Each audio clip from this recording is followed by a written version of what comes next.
A drone flyer seemingly flying within regulations in the UK airspace is called out on social media by emergency services as a rogue operator. Who is right?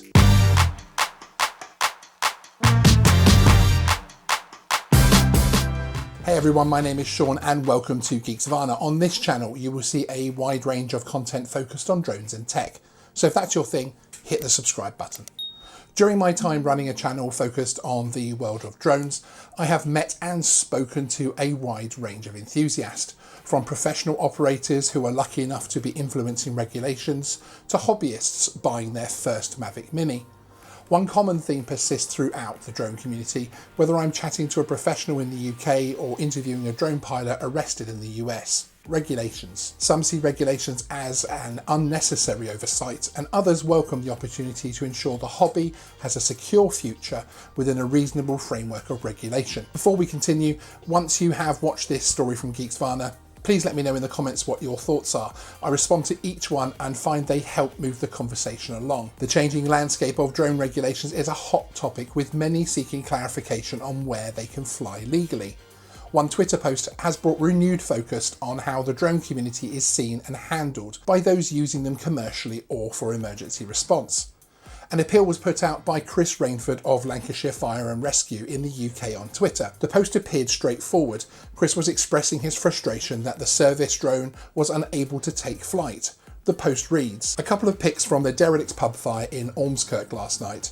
Rogue drone in the area prevented us from flying for at least 30 minutes. Seems the message isn't getting through." The post continues with a plea in capitals surrounded by two red-faced emojis. "Keep away from emergency service incidents." The tweet also tagged Lancashire Fire Service. On the face of it, this seems quite a reasonable request. Drones are becoming a key piece of hardware deployed in fire and rescue services work throughout the UK.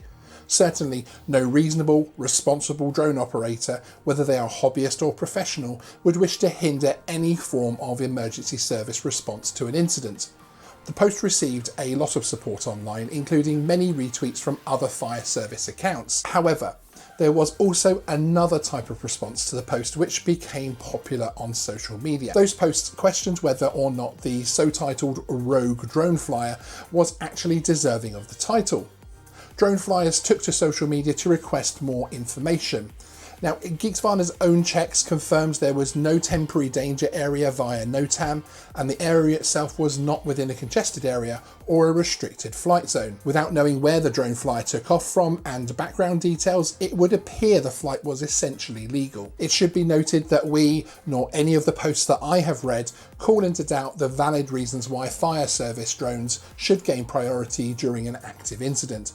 Certainly we all support the work carried out, and the use of thermal technology in this way saves lives and limits property damage. If you're flying close to an emergency situation attended by EMS, then you should carefully consider if the flight is necessary. The issue many are raising is how the drone flyer in this incident was deemed to be a rogue operator, and therefore the wider hobby being deservingly outed in this way. One reply to the post on Twitter reads, "What's a rogue drone? And why did it prevent you from flying your drone?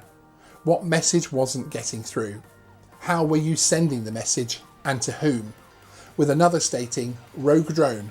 It's difficult to tell, is this a built-up area that no drone without permission should be flying in? The CAA map shows no restricted airspace there." There were many other posts asking similar questions on other social media platforms. As yet, no further explanation has been forthcoming. Now, this could easily be disregarded as a public relations misstep, where the poster showed his obvious frustration at critical work being held up.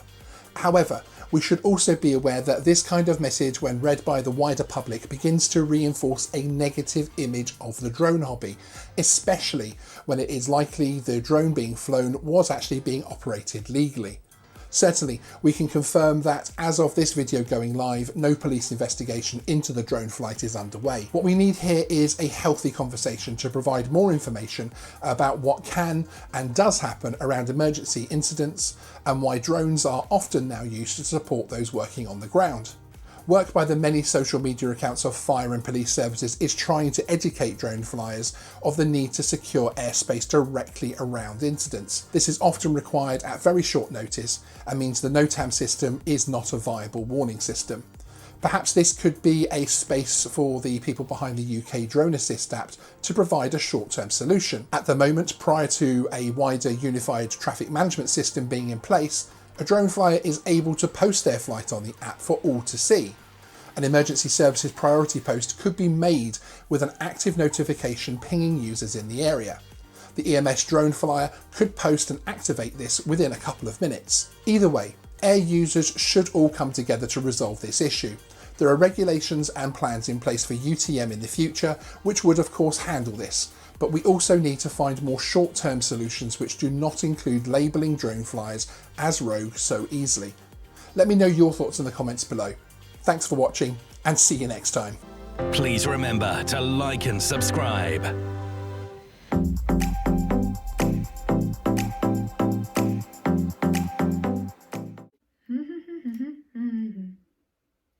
All right, you're still here. No in the seat.